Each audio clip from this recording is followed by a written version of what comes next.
Magandang araw mga bata, narito na ang ating aralin sa GMRC Quarter 2, Week 5, Day 2. Ang ating layunin na tutukoy ang kabuluhan ng pananalangin ng pamilya na ilalarawan ang pananalangin ng pamilya ay nakatutulong sa pagpapatibay ng samahan. Magandang araw sa inyong lahat. Bago natin simulan ang ating aralin, tayo ay magdasal. Sa aking sasabihin pagkatapos ay ulitin ninyo. Panginoon, kami po ay gabayan ninyo sa araw na ito. Amen. So, natatandaan pa ba ninyo ang ating aralin noong nakaraan?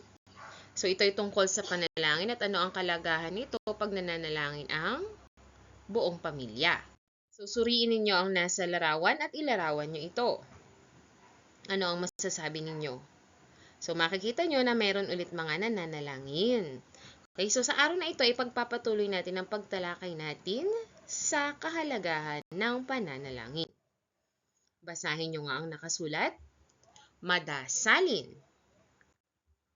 Sa araw na ito, inaasang matutukoy ninyo ang kabuluhan ng pananalangin ng pamilya.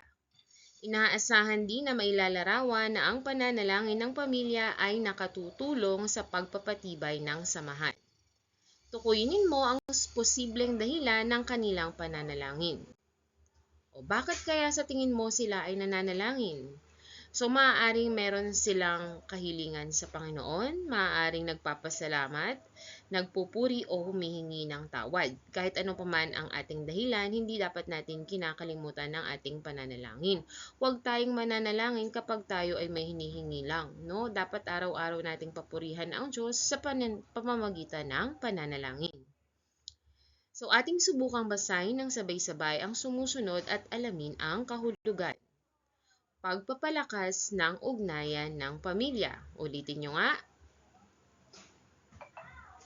So, kapag tayo ay nananalangin, pinapatibay nito ang samahan ng ating pamilya. Paghingi ng gabay mula sa Panginoon. Ulitin nyo nga. So, isa sa mga dahilan kung bakit tayo nananalangin ay humihingi tayo ng gabay mula sa Panginoon. Kagaya ng aking sinabi nung nakaraan. So, sa mga panahon ng mga kalamidad, lalo na ngayon, so mahalaga na humingi tayo ng gabay sa Panginoon. Ganon din pag nag-aaral tayo. Nananalangin tayo, nagabayan tayo sa ating pag-aaral, nabigyan tayo ng tamang pag-iisip upang maunawaan ang itinuturo ng inyong guro.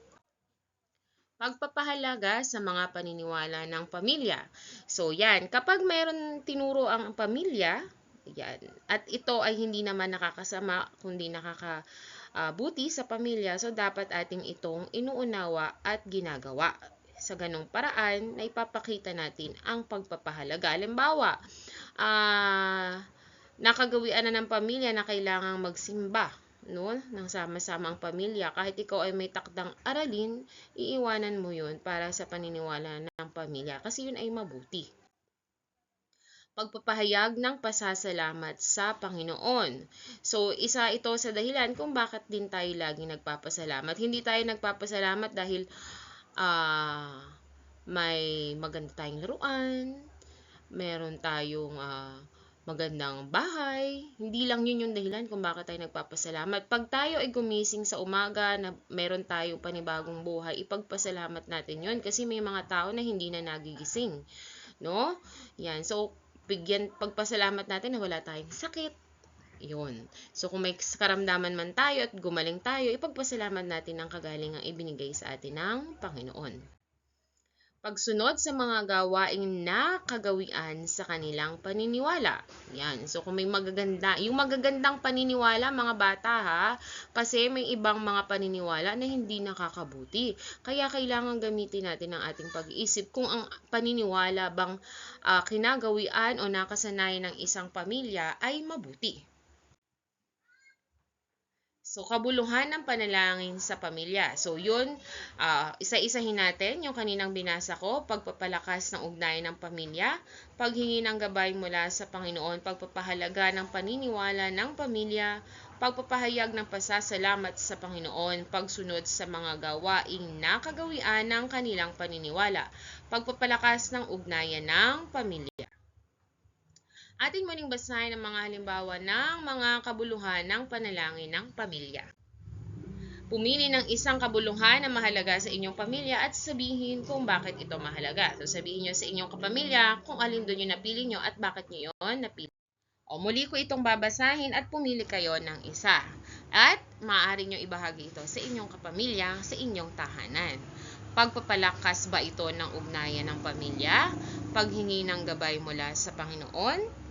Pagpapahalaga ng mga paniniwala ng pamilya, pagpapahayag ng pasasalamat sa Panginoon, pagsunod sa mga gawaing nakagawian ng kanilang paniniwala. So, alin dito sa mga ito? Kapag nakapili na kayo, maaari niyong i-share sa inyong pamilya. Mahalaga na mailalarawan na ang panalangin ng pamilya ay nakakatulong sa pagpapatibay ng samahan. No? So, lagi niyong tatandaan, di ba? May kasabihan nga, the family that prays together stays together. Yan, kahit na may pagsubok, ang pamilya na sama-samang nagdadasal, mas nananatiling matibay ang kanilang pagsasama kahit na sila ay may problemang kinakaharap. So, ngayon, tingnan nyo ang mga salita po na ang letra, ang patlang at tukuyin ayon sa kahulugan ng babanggitin. Subukan nating punan ang mga patlang. Pagpapalakas ng ugnayan ng, ano yung pinapalakas? Ugnayan ng ano? Pamilya. Basahin nyo nga para matandaan nyo. So, ang panalangin ay pagpapalakas ng ugnayan ng pamilya. Next, paghingi ng gabay mula sa, kanino tayo humihingi ng gabay? Panginoon. Pagpapahalaga ng mga, ano ang pinapahalagahan natin? Paniniwala ng pamilya. Pagpapahayag ng ano sa Panginoon?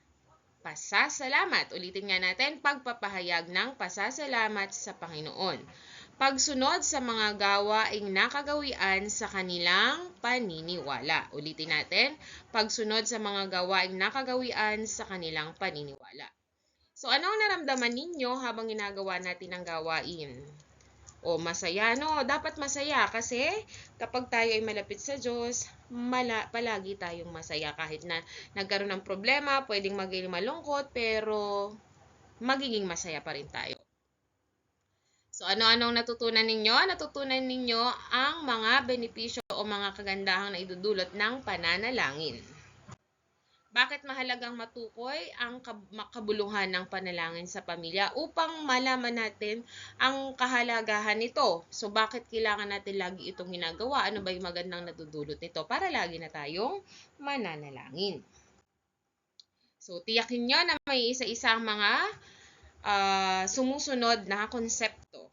Yan, madasalin, isang bata na nagbibigay oras sa pananalangin sa Panginoon. So, magiging madasalin kayo kapag lagi kayo naglalaan ng oras upang magdasal.